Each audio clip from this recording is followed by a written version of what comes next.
Bon, salam alaikum. On continue donc le codage de la feuille de l'interface fadmin.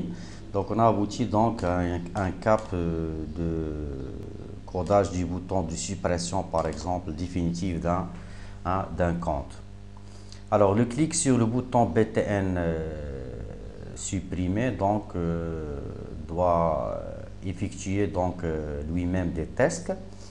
Donc normalement donc la suppression d'un compte, c'est-à-dire la suppression d'un compte existant donc qui a été sélectionné en vue de le visualiser, par suite de le supprimer. Donc première action, c'est le test du tag du bouton valider. Donc c'est égal à M, c'est-à-dire déjà il y a un compte chargé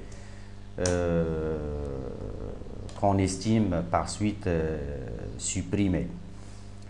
Deuxième test, c'est le test de vacuité, donc avec la fonction tester champ. Donc s'il renvoie donc false, à ce moment-là, on doit quitter donc la procédure de suppression. Sinon, on procède donc à la suppression, mais avant tout, il faut avertir l'utilisateur de cette action. Donc, avec un message dont on va tester le retour, donc on va afficher le message suivant: voulez-vous supprimer donc ce compte?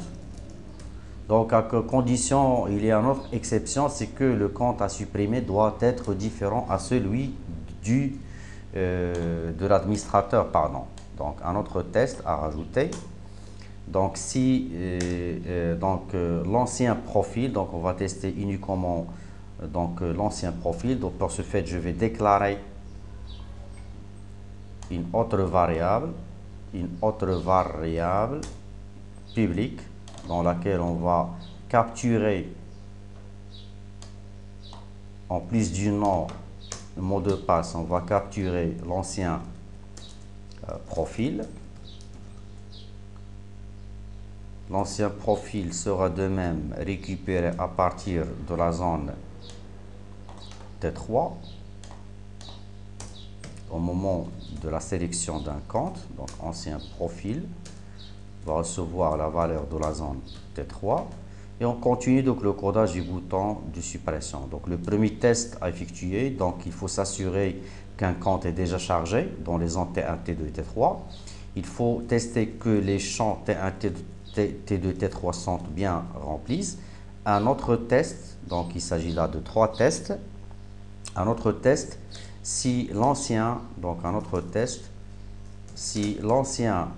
profil est égal à la chaîne admin.